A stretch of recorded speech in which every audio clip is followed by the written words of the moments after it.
বছরে 2 বার দিলে যা টাকা উঠবে ওর জীবনে আর কিছু করা লাগবে ওই বছরে 48,000। এটা যে সরকারি জরিপে বলছিলাম, বাইরে আরো বেশি আছে। আমি যেটা এখান থেকে আপনাদের জানাতে চাই, এই যে হাজারো দরবারগুলোতে কোনো কাজ কামের ব্যবস্থা নেই, খালি মানুষ বসে খাবে এই চিন্তা করে। অথচ মানুষকে আল্লাহ বানিয়েছে কঠোর পরিশ্রম করার জন্যে। লাকাদ খলাকনাল ইনসানা ফি কাবাদ। অবশ্যই আমি আল্লাহ মানুষকে বানিয়েছি কঠোর পরিশ্রমের মধ্য দিয়ে। বিজ্ঞান জানিয়েছে মায়ের জরায়ুতে যখন সন্তানটা পড়ে, তার মানে বাবার এই বীর্যটা 1 ফোঁটা যখন পড়ে, 1 ফোঁটা বীর্যের ভেতরে কমপক্ষে 40 লাখ আমির হামজা তৈরি হতে পারে। ওখান থেকে তারা প্রতিযোগিতা করে, দৌড় দিতে আরম্ভ করে। ফি করারিম মাকিন, যেটা মায়ের সুরক্ষিত জায়গা, ওই পর্যন্ত যেতে কত প্রতিযোগী শেষ পর্যন্ত পায়ের সাথে ধাক্কা লেগে হয়তো পড়ে যায়, মায়ের জরায় দেওয়ালের সাথে ধাক্কা লেগে পড়ে যায়। ওই পর্যন্ত পৌঁছায় হয়তো 1 জন 2 জন 3 জন 5 জন 7 জন 13 জন পর্যন্ত। বলেন তো, আমরা প্রত্যেকেই কিন্তু এই প্রতিযোগী ছিলাম। জীবনটা শুরু হয়েছে আমাদের কঠোর পরিশ্রম দিয়ে। মায়ের জরায়ু পর্যন্ত কেউ যেতে পারে না। আমার বোন, আমার ভাই যারা আমার সাথে ছিল সব পেছনে পড়ি মারা গেছে। আমি হামজা একা ওই ফি করারিম মাকিন সুরক্ষিত এই জায়গা পর্যন্ত আল্লাহ আমারে পৌঁছিয়ে দিয়েছে। ওখান থেকে শুরু করে 40 দিন, এরপরে 40 দিন, এরপরে 40 দিন, এভাবে 6 মাস পর্যন্ত একটা মানুষের ভেতরে ক্ষুধা আসে না।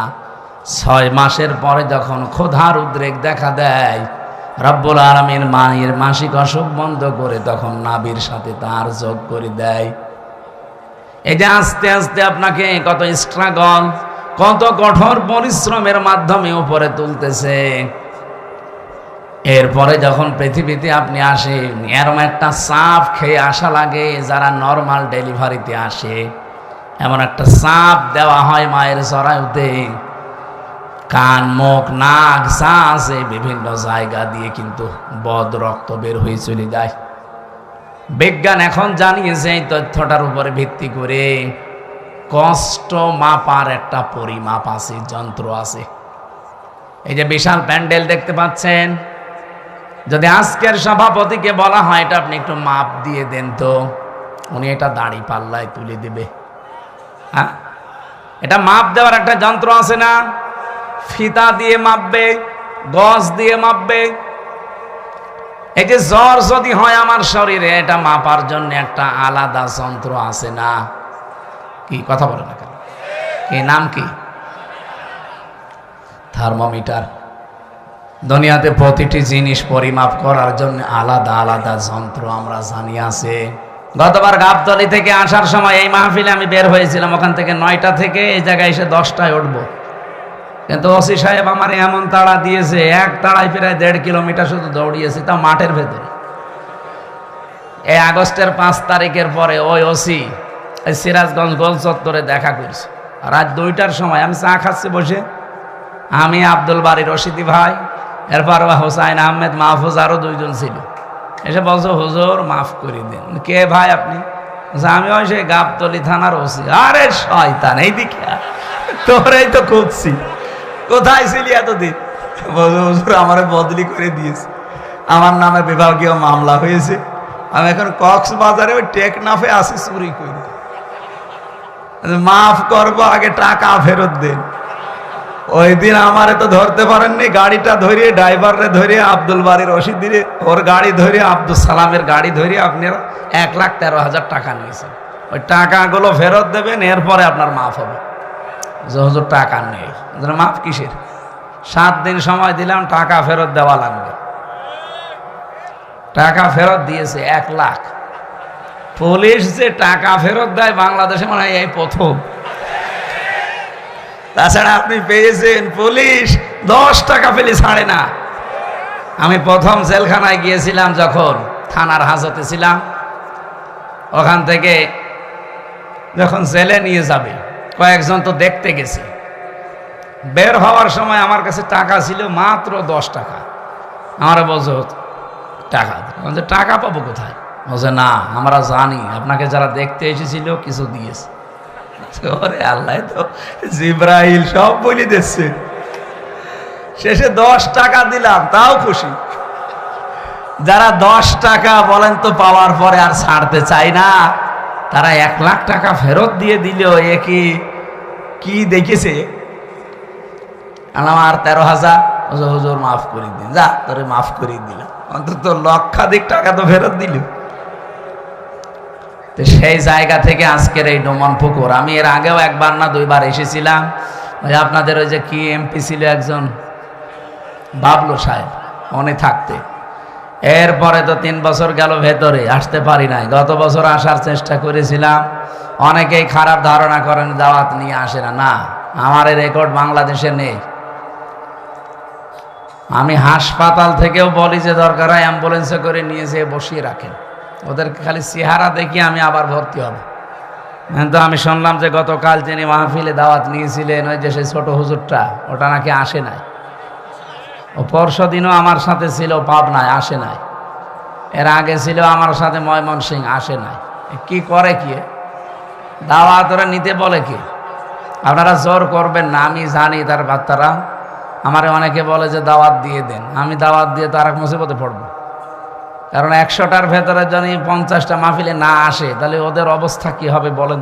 গতবার এই যে এখানে কোন মুরব্বী যেন হাও মাও করে কাঁদছিল, অথচ আমি তখন দৌড়াচ্ছিলাম মাঠের ভেতর দিয়ে, পা মা কেটে ফ্র্যাকচার হয়েছিল। পরবর্তীতে ভিডিও দেখলাম যে উনি কাঁদতেছে আর আব্দুল সালাম থামাচ্ছে মানুষকে। সুতরাং এই সেই বগুড়া।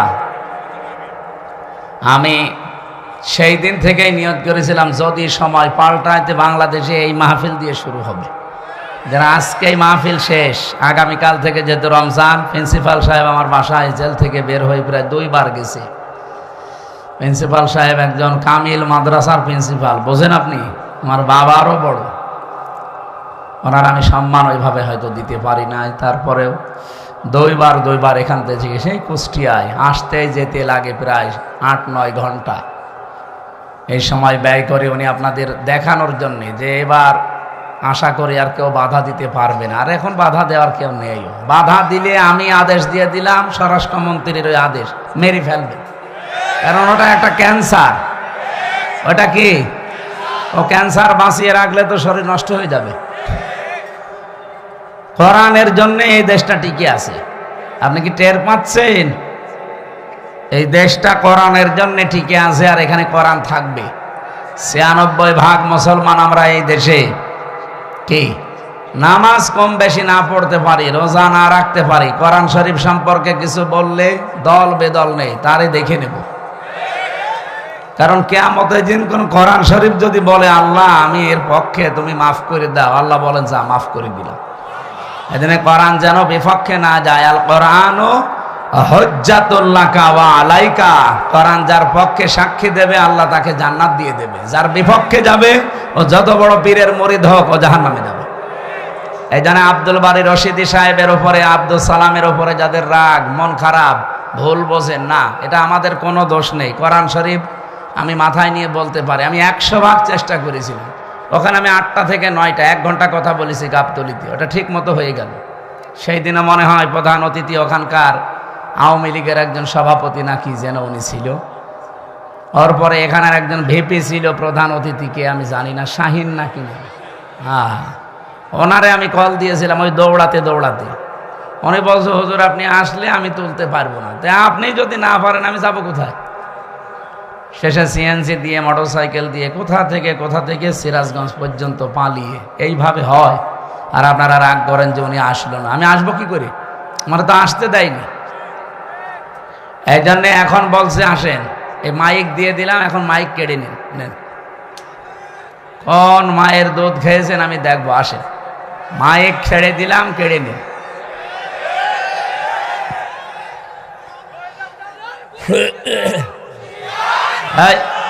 এখন ওইটা নেই যেহেতু বলার দরকার নেই, 27 পালিশ। আমি সেদিন মালয়েশিয়া ছিলাম, দেখি ওরা তো আর ওই যে সাহেব পাড়ায় ওঠে না, সব হোটেলে বসে বসে নিচতলায় দেখলাম চা খাচ্ছে। কি গো বলছো, হুজুর আমরা আগেই পালিয়েছি। আর কেন সাহেব পাড়ায় উঠবেন না? ওখানে একটু মায়ের খাবো, সব তালা লাগানো, ওখানে উঠতে পারবো না। এদেশে বাংলার জনগণ আছে, পিটিয়ে ভর্তা বানিয়ে ফেলবে। কি করলেন আপনি বলেন?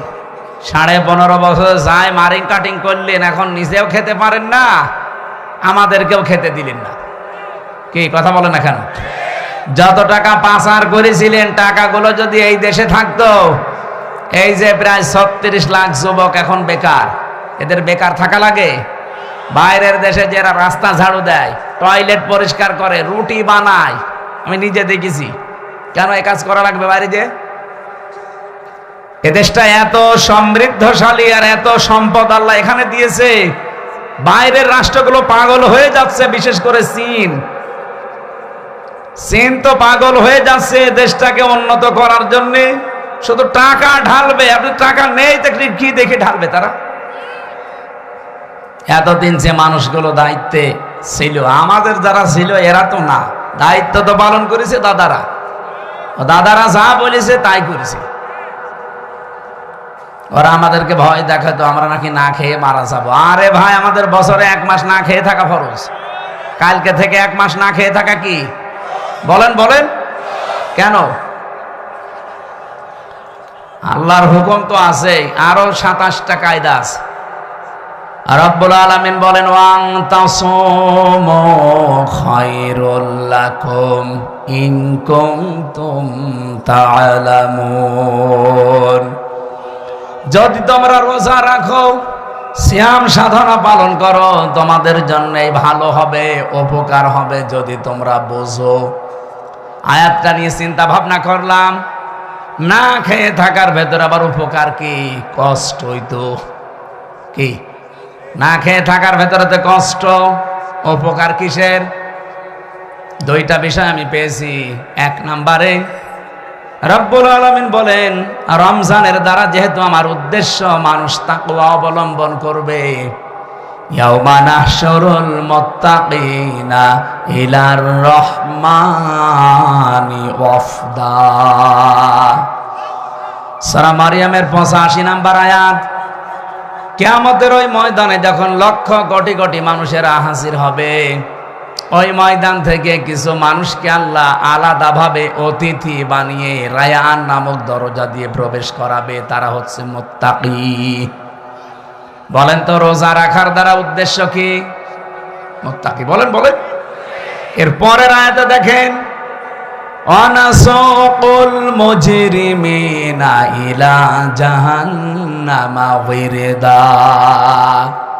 রব্বুল আলামিন বলেন, যারা পাপিষ্ঠ এদেরকে আমি আল্লাহ তৃষ্ণার্থ, ওয়িরদা মানে তৃষ্ণার্থ, ক্ষুধার্ত অবস্থায় ধাক্কা দিতে দিতে জাহান্নামের দিকে নিয়ে যাব। আমি চিন্তা করলাম, ওয়িরদা দিল কেন আল্লাহ? এমনিতে ধাক্কা দেন, আমি জাহান্নামে পড়ে যান, আবার আমাকে দুর্বল করবেন, তৃষ্ণার্ত করবেন, ক্ষুধার্ত অবস্থায় নিয়ে যাবেন কেন? আমার ছোট্ট মাথায় এসেছে এখান থেকে, পৃথিবীতে আল্লাহ রোজা দেওয়ার পেছনে যত কারণ, তার অন্যতম কারণ ধনীদেরকে আল্লাহ বোঝাতে চায় যে না খেয়ে থাকলে কি হয়। দেখ, যেহেতু মানুষেরা অনেকেই না খেয়ে থাকে, ক্ষুধার্ত থাকে, তৃষ্ণার্ত থাকে, তাদের ওই দুঃখ, কষ্ট, যন্ত্রণায় ধনীদেরকে আল্লাহ বোঝানোর জন্যই রোজা দিয়েছেন। এই রোজা যারা রাখে নাই, এই মুজরিম, এই পাপিষ্ঠদেরকে আল্লাহ এমন ধাক্কা দেবে যখন ক্ষুধার্ত এবং তৃষ্ণার্ত থাকবে। বলেন নাউজুবিল্লাহ।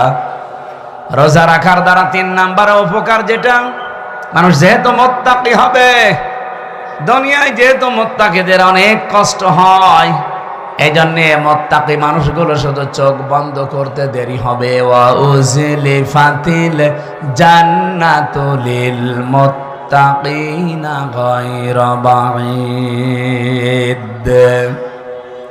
রব্বুল আলামিন বলেন, আমার মুত্তাকি বান্দাদের দুনিয়ার জীবন শেষ হলে ওদের আর কোনো কষ্ট নেই, এমনকি জান্নাতেও হেঁটে যাওয়া লাগবে না। উজলিফাত, এ শাব্দিক অর্থ হচ্ছে নিকটবর্তী করে দেবে আল্লাহ। আপনাকে জান্নাত ডাক দিয়ে কাছে নিয়ে তারপরে ঢোকাবে, আপনাকে হেঁটে জান্নাতে যাওয়া লাগবে না। গায়রা বাঈদ, দূরে থাকবে না। জান্নাত আপনার একেবারে কাছাকাছি আল্লাহ পাক পৌঁছিয়ে দেবে। জান্নাতের নিয়ম হচ্ছে জান্নাতের কোনো দরজা বন্ধ থাকে না। হাত্তা ইযা জাউহা ওয়া ফুতিহাত আবওয়াবুহা ওয়া ক্বাল। এই আয়াতটা আমি জেলখানায় যেয়ে বুঝেছি। এর আগে আমি বহু তাফসীর পড়েছি, আলেম যারা আছেন তাদেরকে বলছি। এবার আপনারা হয়তো এটা জেনেছেন কিনা আমার জানা নেই। জেলে যাবার পরে আয়াতটা আমার কাছে ক্লিয়ার হয়েছে এইভাবে, আল্লাহ পাক জাহান্নামের যত জায়গায় বর্ণনা দিয়েছেন কোরআনে, জাহান্নামের দরজাগুলো বন্ধ থাকবে এই কথা আছে। জাহান্নামের দরজা কি থাকে? সব বন্ধ থাকে সব সময়, 24 ঘন্টা অলওয়েজ। এইটা পেয়েছি আমি। হাত্তা ইযা জাউহা ফুতিহাত আবওয়াবুহা, এখানে মাঝখানে ওয়া নেই। আল্লাহ পাক বলেন, জাহান্নামের ফেরেশতারা যখন ধাক্কা দিতে দিতে ওকে জাহান্নামের গেটে নিয়ে যাবে, জাহান্নামের দরজা তো সব সময় বন্ধ থাকে। যিনি দারোয়ান ফেরেশতা আছে, মালিক দায়িত্বে, তিনি দরজা খুলে দেবে। প্রবেশ করার সঙ্গে সঙ্গে আবার দরজা আটক হয়ে যাবে।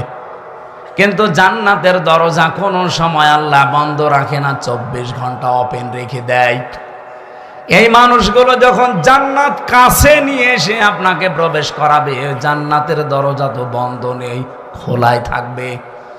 জেলখানায় গিয়ে আজটা বুঝলাম এইভাবে। আমি এর আগে জানতাম না যে জেলখানা এভাবে 24 ঘন্টায় বন্ধ থাকে। কিন্তু এখন দেখলাম যে জেলখানা কিন্তু 24 ঘন্টা তালা লাগানো। যখন কাউকে নিয়ে যায় তালা খুলে ভেতরে ঢুকিয়ে দেয়, আবার যখন ভেতর থেকে আসবে কেউ, বের হলে আবার বন্ধ করে দেয়। জাহান্নাম আল্লাহ কিন্তু 24 ঘন্টা পাহারাদার দিয়ে বন্ধ করে রাখে দরজা। জান্নাতি মুত্তাকি বান্দাদের যে বর্ণনা বলছিলাম, এদের যেন কষ্ট না হয়, এজন্য জান্নাত কোনো দূরে থাকবে না, একেবারে কাছাকাছি নিয়ে এসে দেবে আল্লাহ। 27টা উপকারের কথা আমি তাফসিরে মাযহারিতে পড়েছি। আমি আলেমদেরকে বলছি নোট করে আপনি নিজে মানুষকে শোনাবেন। 1 নম্বরে উপকার হচ্ছে, মাত্র 2017 সালে এটা আবিষ্কার হয়েছে, অটোফেসি। নাম শোনেননি? যেই বিজ্ঞানী এটা আবিষ্কার করেছে ইউশোনারি ওসামি, এর বাড়ি জাপানে। চিকিৎসা বিজ্ঞানের উপরে গবেষণা চালিয়ে লোকটা নোবেল পর্যন্ত পেয়েছে, নোবেল পুরস্কার। 2017 সালে মানে চিন্তা ভাবনা করেছে মানুষের এই শরীর নিয়ে।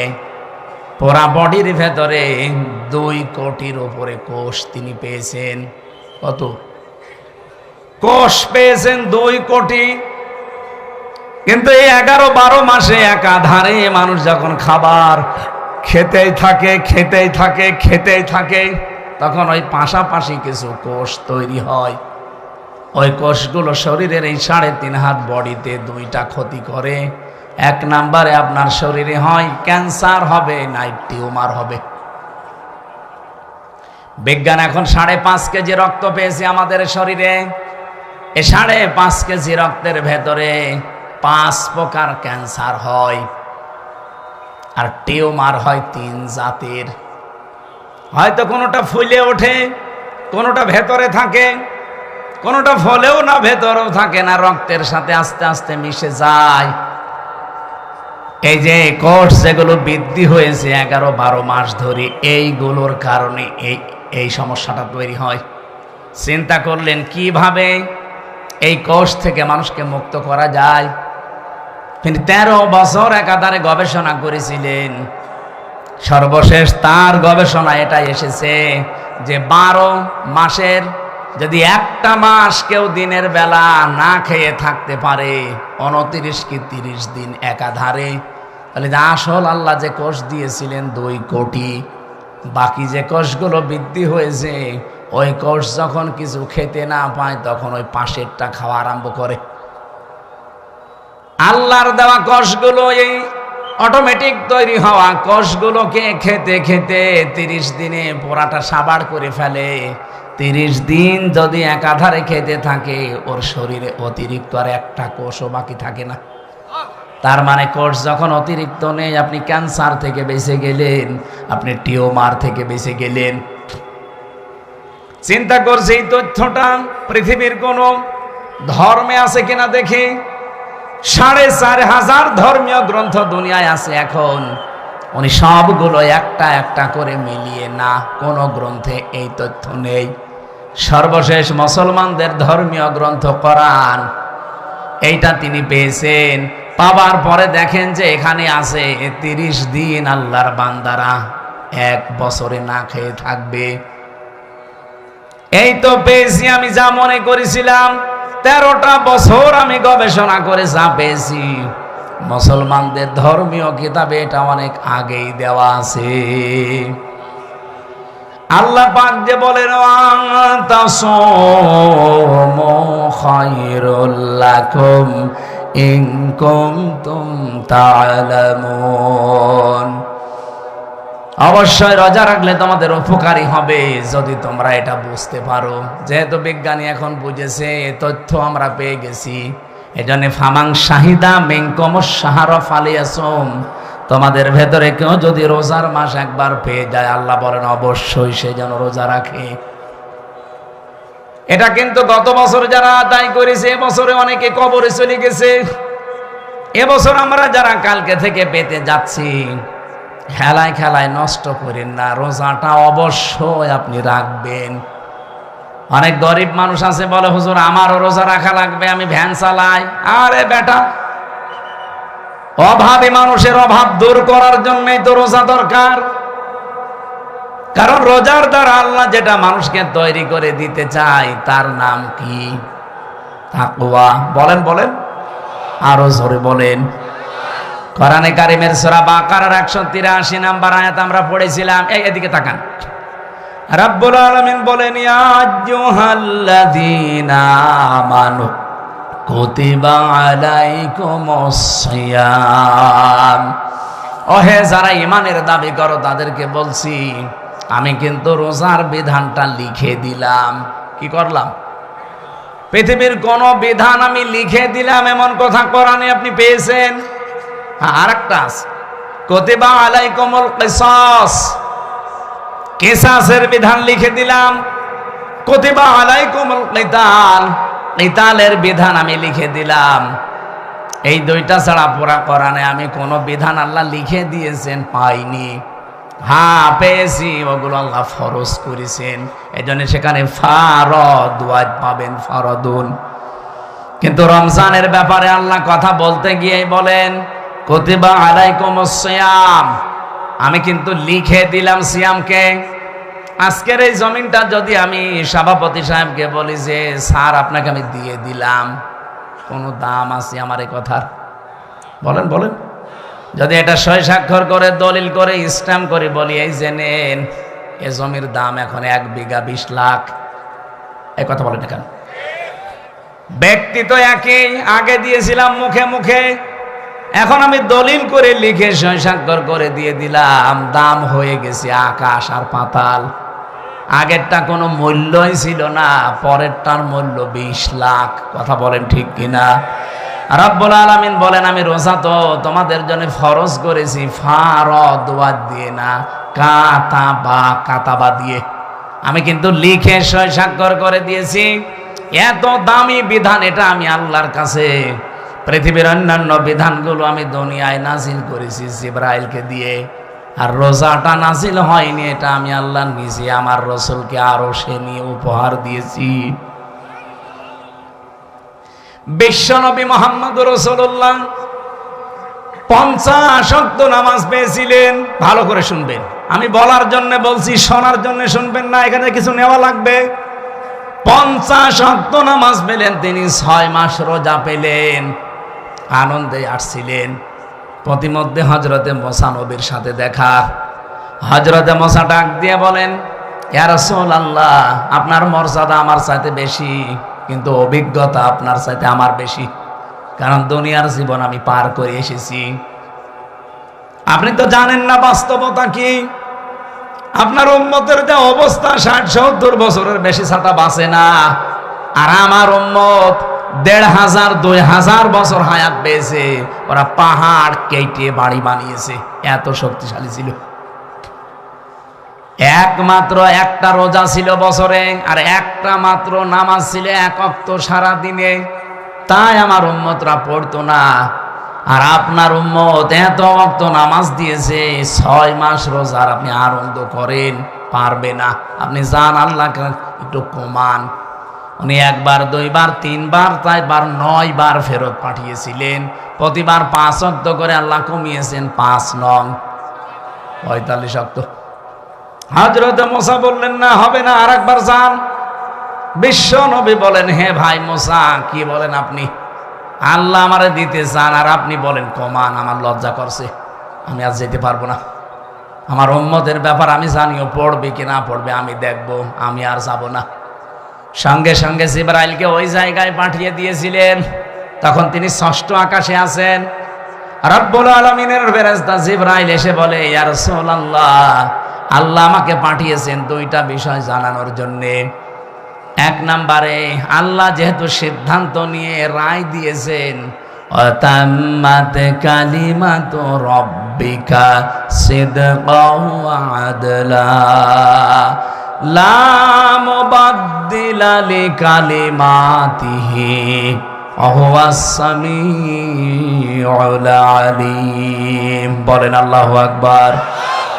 সূরা আনআম 115 নম্বর আয়াত। খুব ভালো করে খেয়াল করবেন, এখনই সেই শিক্ষাটা আসবে। এটা নিয়ে বাড়ি যাওয়া লাগবে, শুধু এসেছেন চলে যাবেন না। এই জন্য আমি মাহফিল করি না। আমি কিছু দেব এমন, যেটা কোরআন হাদিসের সাথে মিলে গেলে আপনাকে নিয়ে বাড়ি যাওয়া লাগবে। কথা বলেন না কেন? যে এখানেই রেখে চলে যান, তাহলে আপনার ওয়াজ শুনতে আসার দরকার কি? বলেন তো, বাড়ি নিয়ে যাবেন কিনা?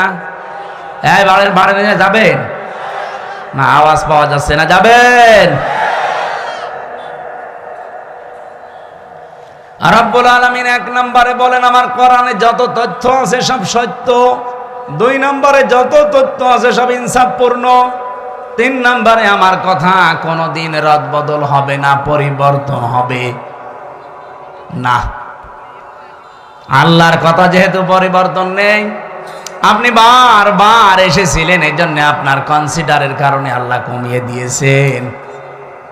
আল্লাহ যেহেতু ওটা লিখে ফেলেছেন একবার, ওটা আর পরিবর্তন রদবদল হয় না। আপনার উম্মতদেরকে বলে দেবেন, যদি তারা 5 ওয়াক্ত নামাজও সঠিকভাবে শিক্ষা নিয়ে পড়তে পারে, আর 1 মাস রোজা যদি হক আদায় করতে পারে, আল্লাহ পাক তাদেরকে 6 মাস রোজা রাখা 50 ওয়াক্ত নামাজ পড়ার সওয়াব দিয়ে দেবে। সেই উম্মত আমরা, সেই রোজা আমাদের সামনে।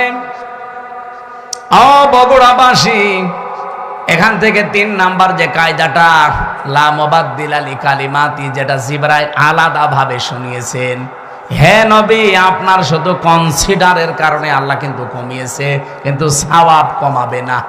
যদি 5 ওয়াক্ত হক আদায় করে পড়তে পারে, রোজা রাখতে পারে, আমি আল্লাহ ওইটাই রাখবো যেটা আগে দিয়েছিলাম। কারণ আল্লাহর কথায় কোনো পরিবর্তন, জোরে বলা লাগবে, আল্লাহর কথায় কোনো পরিবর্তন। তো বাংলাদেশের এমন এমন রায় আমরা 15 বছরে দেখলাম, যেটা পরিবর্তন অলরেডি হয়। এক কথা বলছে না কেন? এটিএম আজহারুল ইসলামের রায় দিয়েছিল যারা, শুনলাম নাকি কিয়ামত হয়ে গেলেও পাল্টাবে না, অথচ 3 দিন আগেই পাল্টিয়ে গেছে। এখন কিন্তু মঞ্জুর হয়েছে, উনি রিভিউ করতে পারবে, উনি শুনানি করতে পারবে। তার মানে এতদিন যা রায় ছিল, বোঝা যাচ্ছে এগুলো সব মিথ্যা।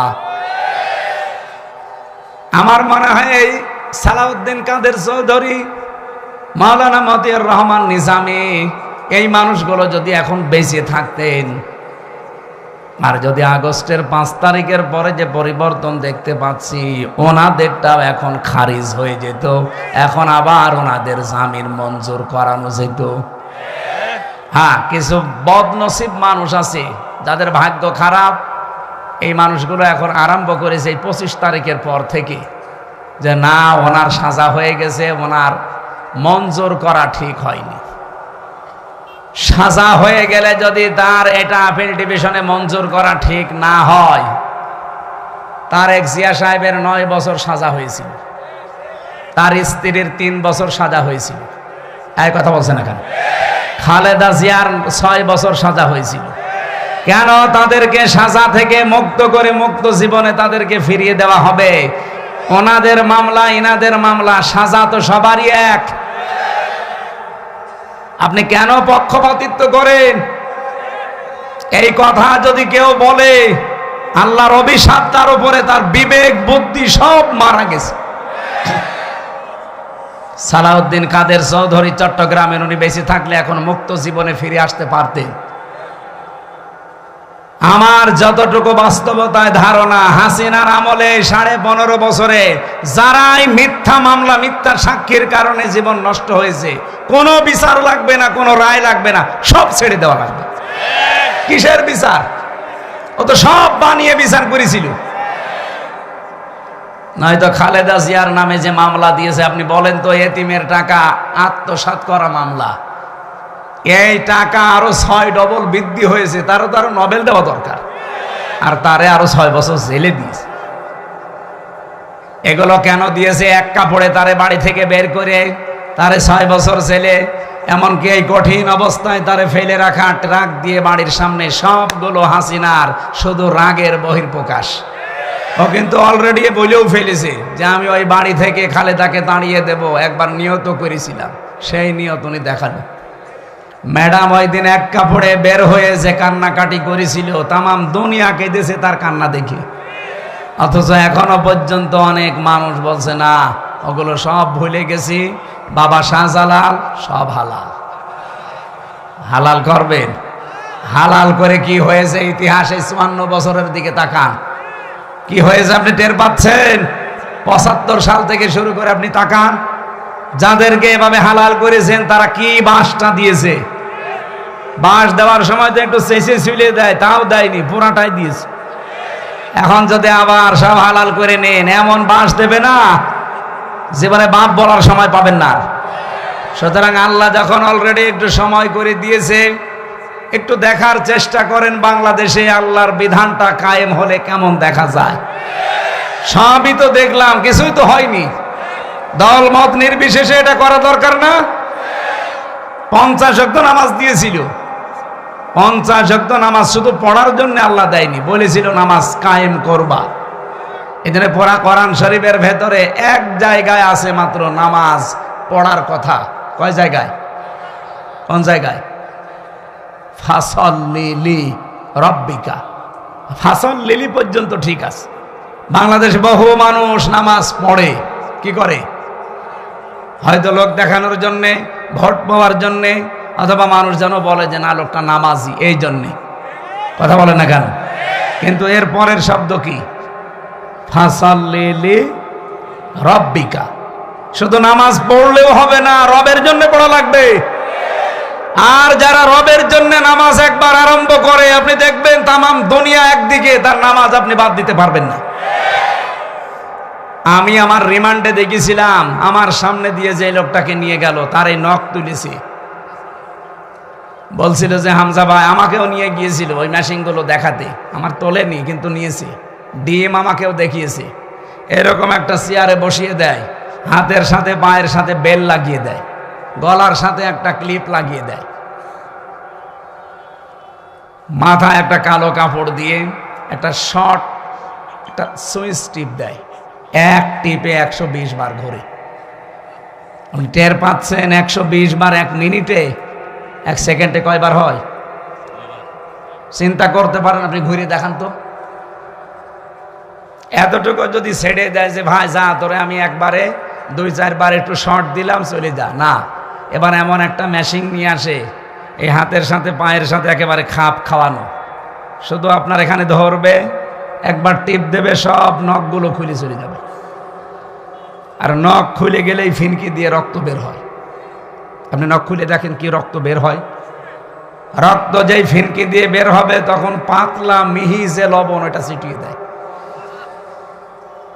বলতেই যদি আমার এমন লাগে, আমি নিজে ফেস করে আসলাম, কত বড় কঠিন ছিল বলেন তো। আপনি একটু নিজেকে কোনোদিন আয়না ঘরের সামনে দাঁড় করান যে ব্যারিস্টার আরমান 8 বছর ছিল ওই ঘরটায়, এদিকে 3.5 হাত, এদিকে 1.5 হাত, সামনে টয়লেট দেওয়া, যার কোনো দরজা নেই, কোনো দেওয়াল নেই, ওদের সামনে বসে টয়লেট করা লাগবে। আমি নিজে করেছি। জেলখানায় তো তাও অন্তত 1-1.5 হাত টয়লেটের দরজা দেওয়া আছে, আর ওখানে কোনো দরজা নেই, আবার পার সাথে চেন বাঁধা থাকে। আপনি কতক্ষণ থাকতে পারবেন এইভাবে? 2 দিন, 5 দিন, 7 দিন। ওটা লোক 8 বছর কাটিয়েছে, 10 বছর কাটিয়েছে আমান আজমি ভাই।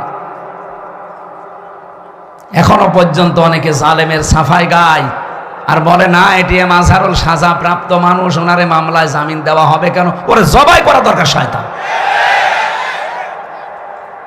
হাসিনার আবার মামলা কিসের? ও তো যা করেছে সব রাগে পড়ে ওর বাবার ওই হত্যার প্রতিশোধ নেওয়ার জন্য। ওর বাবার নাম শুনলে আজ পর্যন্ত কোনো মানুষ এ কথা বলেছে যে শহীদ বঙ্গবন্ধু? না, আমি পাইনি। কিন্তু আপনাদের বগুড়ার সন্তান শহীদ জিয়া নাম শুনলেই মানুষ আগে শহীদ বলে। কেন? এমনি এই শব্দটা তো খেলাচোরা জিনিস না যে যাত্রার নামের সাথে লাগিয়ে দেবেন। শহীদ হওয়া কত বড় দামি জিনিস আল্লাহর কাছে জানেন? শহীদরা মরে গেছে কথা বলাও নিষেধ, শহীদরা মরে গেছে ধারণা করাও নিষেধ। কত দামি শব্দ! এই জন্য আমরা শহীদ বঙ্গবন্ধু আজ পর্যন্ত কারো মুখে শুনি না, কেউ বলেও না। হ্যাঁ, এতটুকু বলে যে ওনারে ওইভাবে মারা ঠিক হয়নি, ওনারে টুকরো টুকরো করার দরকার ছিল।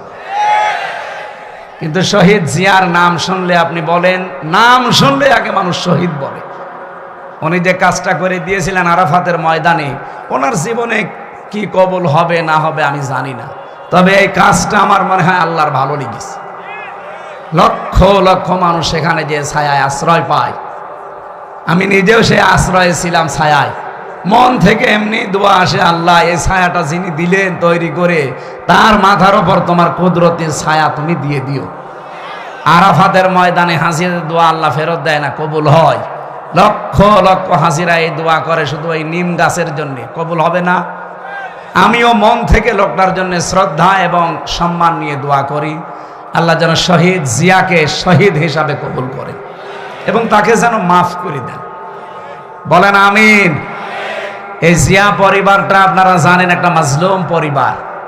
তার একটা ছেলেকে মেরে ফেলেছে, বউটাকে জেলে রেখেছিল, একটা ছেলে তো বাইরে। কত বড় কঠিন পরিস্থিতি পার করলো। অথচ এই দলের ভেতরে এখন বাম আর রাম 2 গ্রুপ হয়ে একটা অলরেডি দাদা বাবুদের সাথে বাবা শাহজালাল সব হালাল করার চেষ্টায় আছে। তার একটা গ্রুপ যেটা ডানপন্থী, এরা এত কঠোর, কোনো ভারত না, কোনো পাকিস্তান না, এই দেশ চলবে আমাদের নিজেদের ভোটে। আর আমরা এইটা চাই। এদেশের মাতব্বরি কোনো ভারত না, কোনো চীন না, কোনো পাকিস্তান না, কোনো সৌদি আরব না, এখানে চলবে আমাদের মন মতো। যেহেতু 96% মুসলমান এখানে আমরা বাস করি, আমরা আল্লাহর গোলাম পরিচয় দেই, সুতরাং আমরা আল্লাহর বিধান এখানে চাই। এ ব্যাপারে কারো যদি দ্বিমত থাকে হাত তোলেন, তোলেন। নিরপরাধ কোন মানুষকে এই 15.5 বছরে যাই করেছেন, নিরপরাধ কোন মানুষকে আমরা আর নিরপরাধ কোন মানুষকে 1 সেকেন্ডও জেলে রাখতে চাই না। এই জন্য 15.5 বছরে যারা মিথ্যা মামলার আসামি, যারা মিথ্যা সাক্ষীর জন্য জীবনটা শেষ করে দিল, আমরা চাই কোনো বিচার করার দরকার নেই। আইন মন্ত্রণালয়ের যিনি দায়িত্বে আছেন, আপনি ঢাকা ভার্সিটির একজন শ্রদ্ধাভাজন স্যার, আপনার সম্পর্কে অনেক কিছু তথ্য এখন সামনে আসছে। আশা করছি সাপ তুলতে যে কি কেঁচো খুঁড়তে যে আবার সাপ বেরিয়ে যেন না আসে। এটা আমার সামনে শুধু এই 10,000 20,000 মানুষ না, এখন 18 কোটি মানুষ আমার সামনে, এটা রেকর্ড হচ্ছে, সারা দুনিয়া চলছে। সবার পক্ষ থেকে আমি আহ্বান জানাচ্ছি আমার ইমানের দাবি থেকে, এটিএম আজহারুল ইসলামকে নিঃশর্তে মুক্তি দিয়ে তার কাছে ক্ষমা চাওয়া হোক। এই কথা বলেন না কেন? এই বৈধ দাবিতে আপনারা নেই? কারা আছেন দেখি তো ভাই? লিল্লাহে তাকবীর। দেখেন তো হাত তোলেনি কে?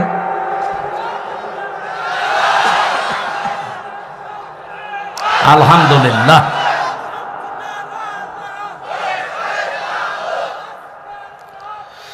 আমার ভাইরা,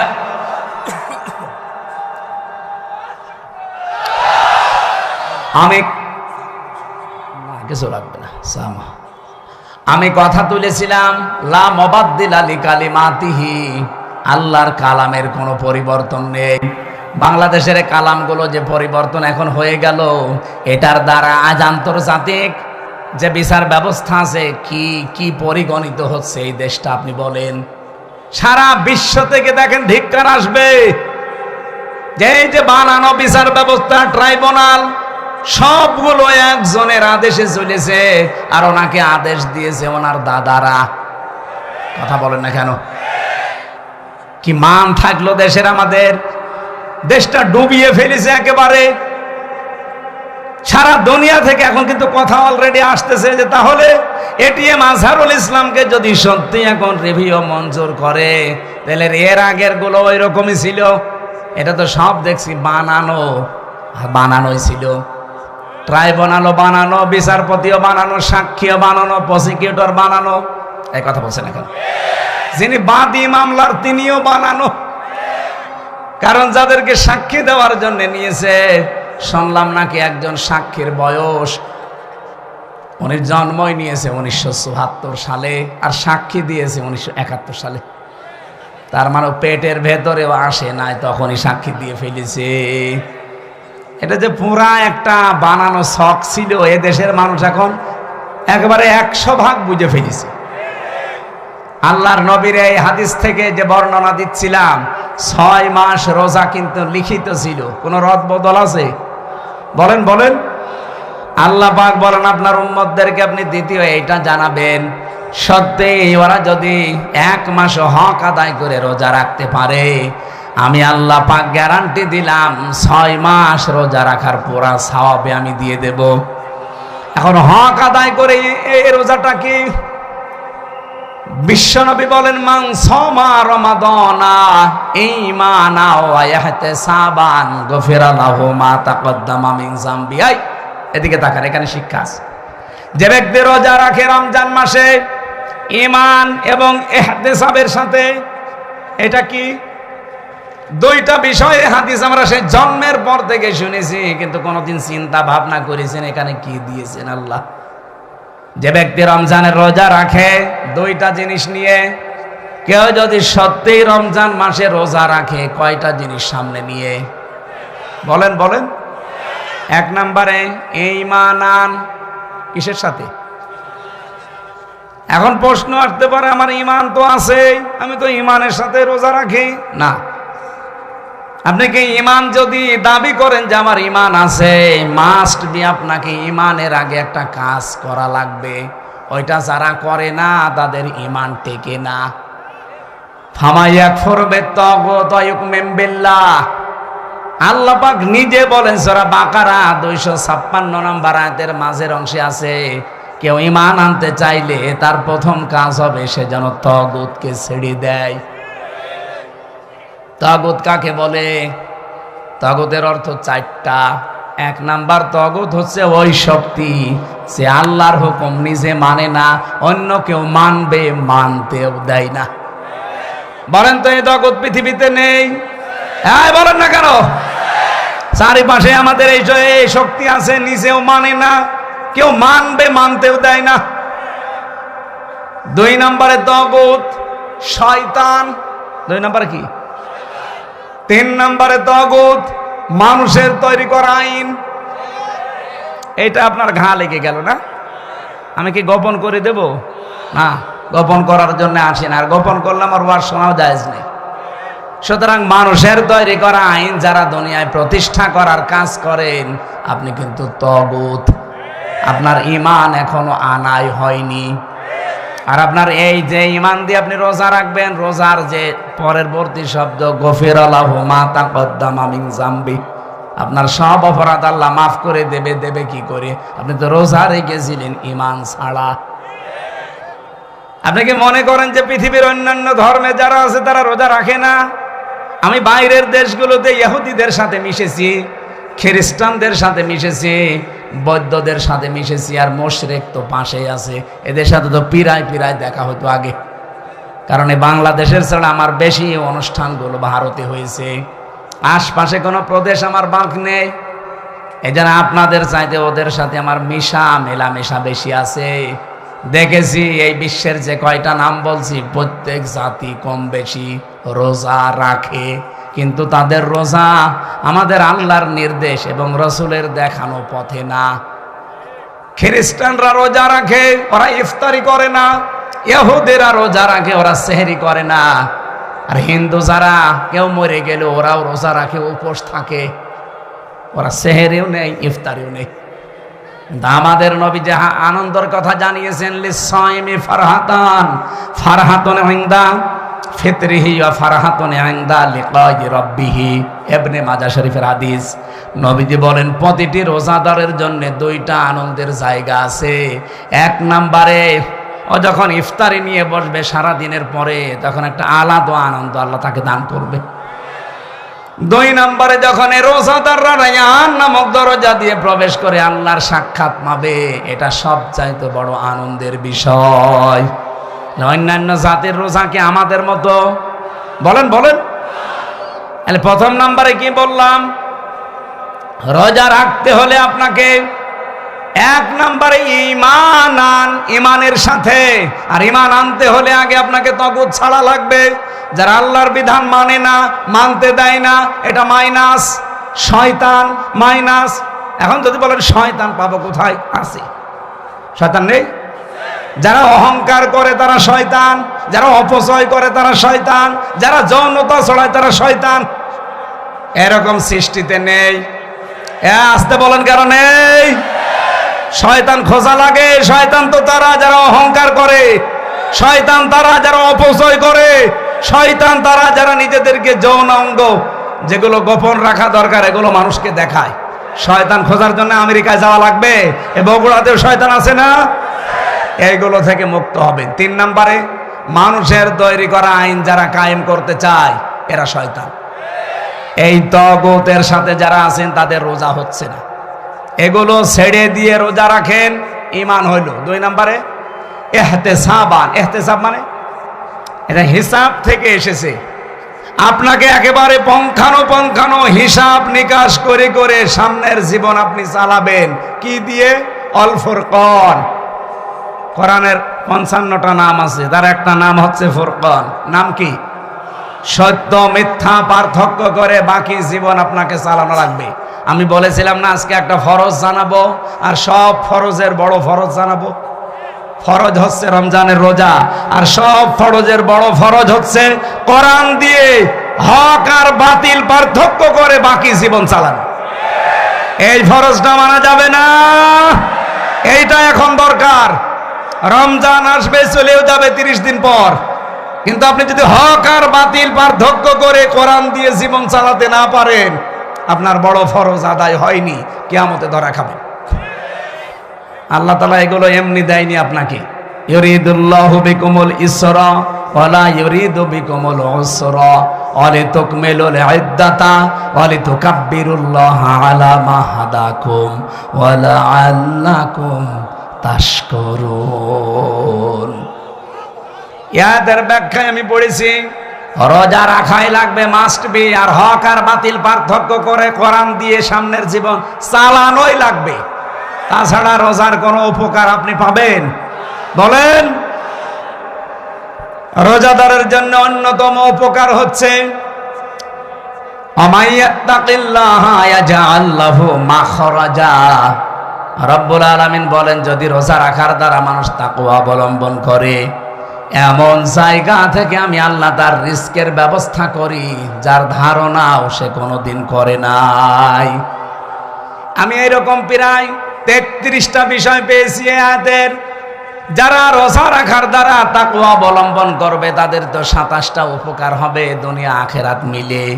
আর 33টার ভেতরে 1 নম্বরে হচ্ছে এমন জায়গা থেকে আল্লাহ তাকে বিপদে পড়লে সাহায্য পাঠাবে, ওর ধারণাও ছিল না যে এই জায়গা থেকে সাহায্য আসতে পারে।